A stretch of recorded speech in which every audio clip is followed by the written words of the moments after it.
ترکیہ کا دورہ مکمل ہونے پر ایران پہنچ گئے ہیں۔ سعد آباد صدارتی محل پہنچنے پر گرم جوشی سے استقبال کیا گیا۔ فیلڈ مارشل سید عاصم منیر بھی ہمراہ تھے، جبکہ وزیر اعظم شہباز شریف کی ایرانی سپریم لیڈر آیت اللہ خامنائی سے بھی ملاقات ہوئی۔ رپورٹ دیکھیے۔ وزیر اعظم شہباز شریف کا ایران کا دورہ، سعد آباد صدارتی محل پہنچنے پر پراتفاق استقبال۔ ایرانی صدر مسعود پزشکیان نے گرم جوشی سے خیر مقدم کی۔ وزیر اعظم شہباز شریف وفد کے ہمراہ مہر آباد ایئرپورٹ پہنچے تو ایرانی وزیر داخلہ نے استقبال کیا۔ پاکستان میں ایرانی سفیر رضا میری مقدم اور ایران میں پاکستانی سفیر مدثر ٹیپو بھی موجود تھے۔ ایرانی فوج کے چاقو چوبند دستے نے وزیر اعظم کو سلامی پیش کی۔ وزیر اعظم سعد آباد صدارتی محل پہنچے تو انہیں گارڈ آف آنر بھی پیش کیا گیا۔ نائب وزیر اعظم اور وزیر خارجہ اسحاق ڈار، فیلڈ مارشل سید عاصم منیر، وزیر داخلہ محسن نقوی، وفاقی وزیر اطلاعات عطا طاہر اور معاون خصوصی سید طارق فاطمی بھی وزیر اعظم کے ہمراہ تھے۔ اس موقع پر دونوں ملکوں کے قومی ترانے بجائے گئے۔ وزیر اعظم شہباز شریف نے ایرانی صدر سے ملاقات کی اور جنوبی ایشیا میں امن کے لیے کوششوں پر ان کا شکریہ ادا کیا۔ ایرانی صدر کے ہمراہ نیوز کانفرنس کے دوران وزیر اعظم شہباز شریف کا کہنا تھا کہ ایرانی صدر کے ساتھ تعمیری اور مفید بات چیت ہوئی۔ دو طرفہ تعلقات کے تمام پہلوؤں پر گفتگو ہوئی۔ ایران کو ہم اپنا دوسرا گھر سمجھتے ہیں۔ ایرانی صدر نے پاک بھارت جنگ بندی کا خیر مقدم کیا۔ مسعود پزشکیان نے کہا، خطے کی ترقی اور خوشحالی امن سے ہی ممکن ہے۔ سرحدی علاقوں میں انسداد دہشت گردی سے متعلق دو طرفہ قریبی تعاون ضروری ہے۔ دونوں ملکوں کے دہائیوں پر محیط ثقافتی تاریخی تعلقات ہیں۔ وزیر اعظم شہباز شریف اور ایرانی صدر کی وفود کی سطح پر ملاقات ہوئی۔ نائب وزیر اعظم اسحاق ڈار، فیلڈ مارشل سید عاصم منیر بھی اس موقع پر موجود تھے۔ وزیر اعظم شہباز شریف کی ایرانی سپریم لیڈر آیت اللہ خامنائی سے ملاقات بھی ہوئی۔ فیلڈ مارشل سید عاصم منیر، اسحاق ڈار، محسن رضا نقوی اور عطا طاہر بھی ملاقات میں شریک تھے۔ اس سے قبل وزیر اعظم ترکیہ کا 2 روزہ دورہ مکمل کر کے تہران کے لیے روانہ ہوئے۔ استنبول کے ڈپٹی گورنر وزیر خزانہ محمد اورنگزیب کا کہنا ہے کہ افواج پاکستان کی جتنی مدد کر سکے کریں گے۔ یہ صرف افواج کی نہیں، پاکستان کی ضرورت ہے۔ پاکستان نے IMF کے تمام اہداف پورے کیے۔ پاکستان اہداف پورے نہ کرتا تو مشکل پیش آتی۔ مزید کیا کہا، آئیے سنتے ہیں۔ جو اس وقت جو ان کے ساتھ ڈسکشن ہے وہ تو جاری رہے گی، اس ہفتہ جاری رہے گی، ورچوئل جاری رہے گی۔ بڑی کنسٹرکٹیو ان کے ساتھ ساری گفتگو ہوئی، کیونکہ آپ کو جیسے معلوم ہے کہ نہ صرف مشن پچھلے ہفتے میں تھا، but Jihad and are executive director were also in town as well, تو وہ بھی سینئر مینجمنٹ کے ساتھ ان کی ہماری سب کی میٹنگز رہی ہیں کہ ہم نے، اور بہت زیادہ سپورٹ ہے، جتنی کوشش کی گئی کہ یہ پروگرام جو ہے وہ ڈیریل ہو جائے، یہ میٹنگ نہ ہو، اگر میٹنگ ہو تو اس میں یہ چیزیں ڈسکس نہ ہوں۔ تو دیکھیں یہ الحمدللہ اس میں ہمیں دقت آتی، لیکن ایسا نہیں تھا کوئی امپاسبل ہو جاتا، لیکن دقت ضرور آتی۔ ہم جو بھی مدد کر سکیں انشاءاللہ پوری مدد کریں گے، بیکاز یہ ملک کی ضرورت ہے، یہ صرف فوج پاکستان کی ضرورت نہیں ہے، جو آپ نے دیکھا ہے یہ ملک کی ضرورت ہے۔ It's as important as that۔ National economic council کا اجلاس 9 جون کو طلب کر لیا گیا ہے۔ وزیر خزانہ محمد اورنگزیب بجٹ پر وزیر اعظم شہباز شریف کو بریفنگ دیں گے۔ نیشنل اکنامک کونسل میں آئندہ بجٹ کے خد و خال کی منظوری دی جائے گی۔ مزید جانیے اس رپورٹ میں۔ نیشنل اکنامک کونسل کا اجلاس 9 جون کو طلب، وزیر خزانہ بجٹ پر وزیر اعظم کو بریفنگ دیں گے۔ اجلاس میں آئندہ بجٹ کے خد و خال کی منظوری دی جائے گی۔ صوبائی وزرائے خزانہ بھی شرکت کریں گے۔ نیشنل اکنامک کونسل آئندہ مالی سال کے لیے ترقیاتی بجٹ کی منظوری دے گی۔ ترقیاتی بجٹ اور پبلک پرائیویٹ پارٹنرشپ کے تحت شراکت داری کی منظوری بھی دی جائے گی۔ کونسل 5 سالہ منصوبہ بندی اور آئندہ مالی سال کے لیے GDP گروتھ کی منظوری بھی دے گی۔ ذرائع وزارت خزانہ کے مطابق اجلاس میں زراعت اور صنعتی گروتھ کے ہدف کی منظوری دی جائے گی۔ خدمات کے شعبے اور برآمدات کے ہدف کی منظوری بھی دی جائے گی۔ کونسل درآمدات اور ترسیلات زر کا ہدف مقرر کرنے کی منظوری بھی دے گی۔ کی جانب سے غزہ جنگ بندی کے لیے پیش کردہ امریکی تجویز منظور کر لی گئی ہے۔ امریکی تجویز میں 60 روزہ جنگ بندی شامل ہے۔ تجویز میں 2 مراحل میں فلسطینی قیدیوں کی رہائی بھی شامل ہے۔ اس تجویز کے تحت 10 اسرائیلی یرغمالیوں کو بھی رہا کیا جائے گا۔ پہلے مرحلے میں 5 یرغمالیوں کو رہا کیا جائے گا، دیگر 5 کو 60ویں دن چھوڑا جائے گا۔ عرب میڈیا کے مطابق حماس نے غزہ جنگ بندی کے لیے پیش کردہ امریکی تجویز منظور کر لی ہے۔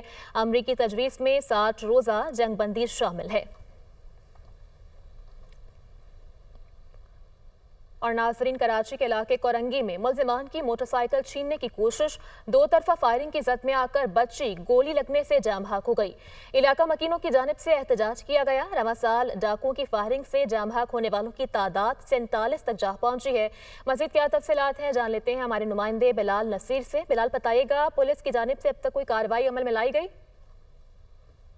कोरंगी नंबर 4 के करीब मौजूद हूँ। यहाँ पर बड़ी तादाद में इलाका मकीन जो हैं वो एहतजाज कर रहे हैं। अब से कुछ देर पहले कोरंगी में डाकुओं की फायरिंग से जो है एक बच्ची जो है वो जद में आई है और वो जहाँ बहक हुई है। उसको फौरी तौर पर उसके बाद जो है इलाका मकीन मुश्तइल हुए हैं और उन्होंने अपना एहतजाज जो है वो रिकॉर्ड करवाया है। पे दर पे कोरंगी में स्ट्रीट क्राइम की वारदातें जो हैं उसमें इजाफा हो रहा है। इलाका मकीनों का कहना है कि पुलिस जो है वो कोई कुछ करती यहाँ पर दिखाई नहीं दे रही है। डाकू आते हैं, बआसानी लूट मार करते हैं और लूट मार करने के बाद यहाँ से फरार हो जाते हैं।